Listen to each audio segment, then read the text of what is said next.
खुदावंद भला है, उसकी शफकत अब्दी है और उसकी वफादारी पुश्त दर पुश्त कायम रहती है। मेरे साथ निकालिए मत्ती की अंजील, उसका 7वां बाब और उसकी 7वीं ही आयत से हम तिलावत करेंगे। खुदावंद के जिंदा पाक कलाम में यूं लिखा है, मांगो तो तुमको दिया जाएगा, ढूंढो तो पाओगे, दरवाजा खटखटाओ तो तुम्हारे वास्ते खोला जाएगा। क्योंकि जो कोई मांगता है उससे मिलता है, और जो ढूंढता है वो पाता है, और जो खटखटाता है उसके वास्ते खोला जाएगा। तुम में ऐसा कौन सा आदमी है कि अगर उसका बेटा उससे रोटी मांगे तो वो उसे पत्थर दे, या अगर मछली मांगे तो उससे सांप दे?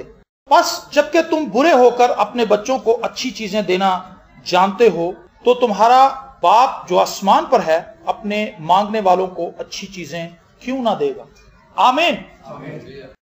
एक मशहूर पैसेज है, मांगो तो तुमको दिया जाएगा, ढूंढो तो पाओगे, दरवाजा खटखटाओ तो तुम्हारे वास्ते खोला जाएगा।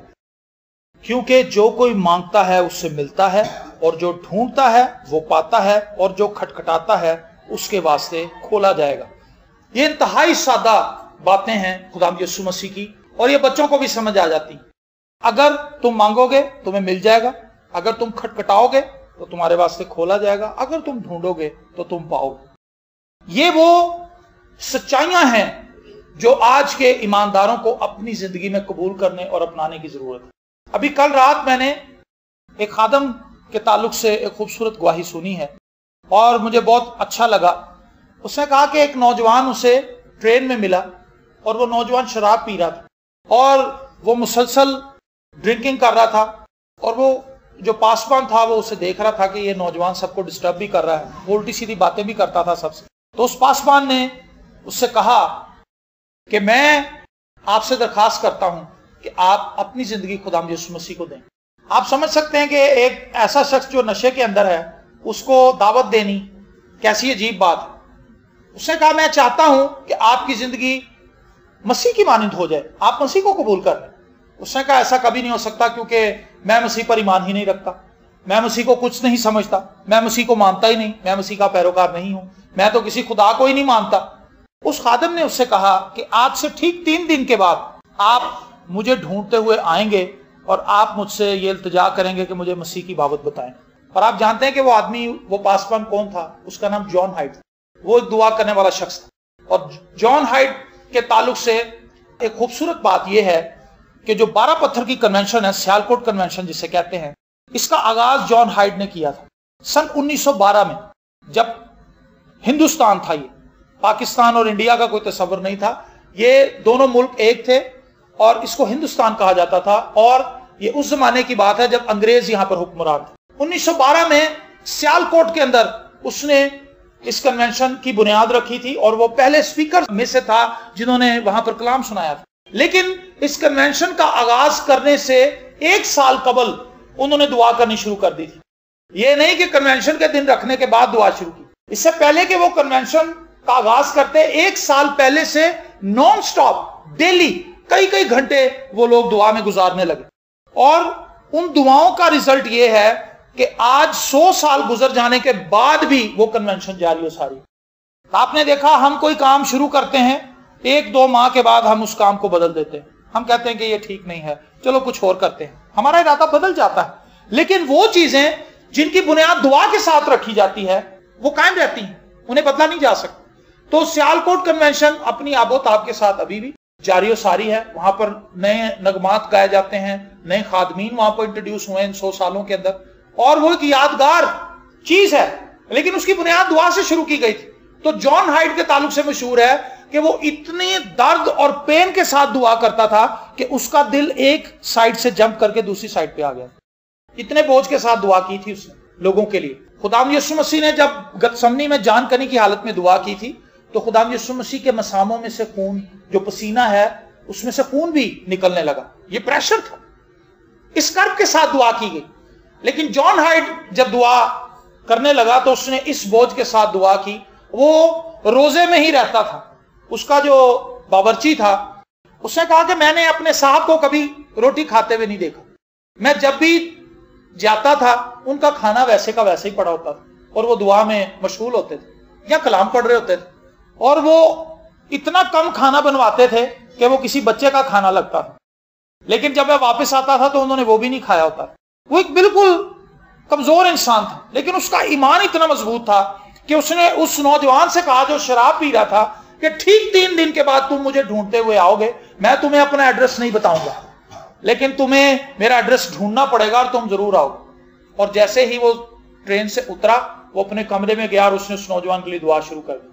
उसने कहा, खुदावंद उस शराबी नौजवान को निजात दे, मांगो तो तुम्हें दिया जाएगा।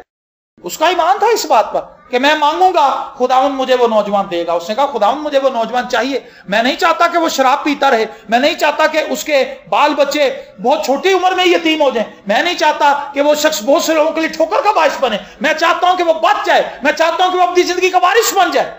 और उसने दुआ शुरू की। और जैसे ही एक दिन गुजरा, दूसरा दिन गुजरा, रात के वक्त में उस नौजवान के अंदर बेचैनी बढ़ना शुरू हो गई और उसे उस शख्स की बातें याद आने लगी, जॉन हाइट।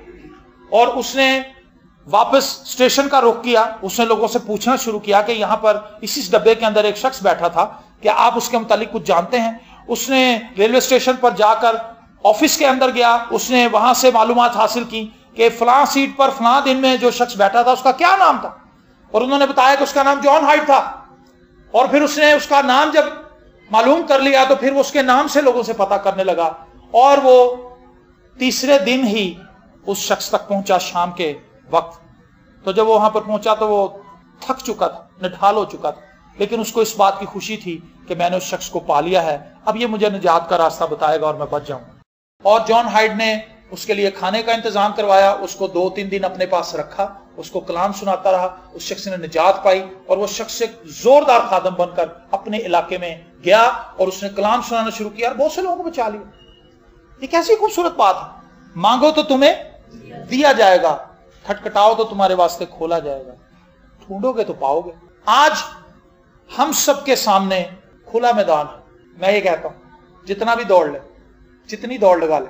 हमारे यहां पर एक मुहावरा मशहूर है, दौड़ अपनी अपनी। तो दुआ में दौड़ अपनी अपनी है।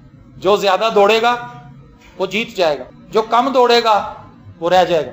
क्या आप दौड़ना चाहते हैं? मेरा आपसे क्वेश्चन है। मैं आपको बताऊं, आपके इरादे से कुछ नहीं होना। मैं ये कल करूंगा, मैं ये कल करूंगा, चलो कल से करेंगे। कल कभी नहीं आती, याद रखिए। आपकी जिंदगी में कल कभी नहीं आएगी।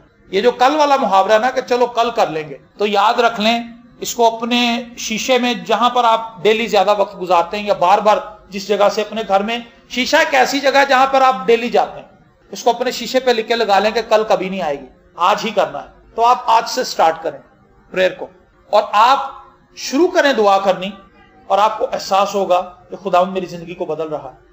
Praise the Lord. दुआ, बहुत से लोगों का मानना यह है कि दुआ खुदा को हिला देती है। दुआ खुदा को बाद में हिलाती, पहले हमें हिलाती, पहले हम हिल जाते हैं। अगर आपके दिल में नफरत है और आप दुआ कर रहे हैं, खुदा आपको बार बार उभारेगा कि तेरे दिल में नफरत है, पहले तौबा कर, जाके अपने भाई से सुलह कर। खुदा यीशु मसीह ने यही कहा था कि जब तू मेरे हजूर आए और सामने आकर अपनी कुर्बानी गुजराने लगे, तो कुर्बान गाह पर अपनी कुर्बानी गुजराने से पहले अपनी नजर वहीं रख और जाकर अपने भाई से सुलह करो, फिर वापस आ। जब हम दुआ करते हैं, खुदा हमसे हम कलाम होता है, हमारे दिल से कलाम करता है, हमारे ज़मीर को झंझोड़ता है, हमारी रूहों को बेदार करता है। इसलिए बहुत जरूरी है कि हम खुदा के ज़रूर दुआ में वक्त गुजारें। और जो मिसाल आगे दी है वो बड़ी खूबसूरत है कि वो लोग, एक बच्चे की और एक बाप की मिसाल दी है। और खुदा ने कहा, खुदा यीशु मसीह ने कहा कि तुम बुरे होकर अपने बच्चों को अच्छी चीजें देना जानते हो, क्या तुम्हारा आसमानी बाप तुम्हें रुल कुद्स ना देगा? अपने मांगने वालों को अच्छी चीजें ना देगा? मैं एक इंसान हूं और मेरी लिमिटेशन है। मैं लिमिटेड रिसोर्सेज का मालिक, मेरे रिसोर्सेज जो हैं वो लिमिटेड है।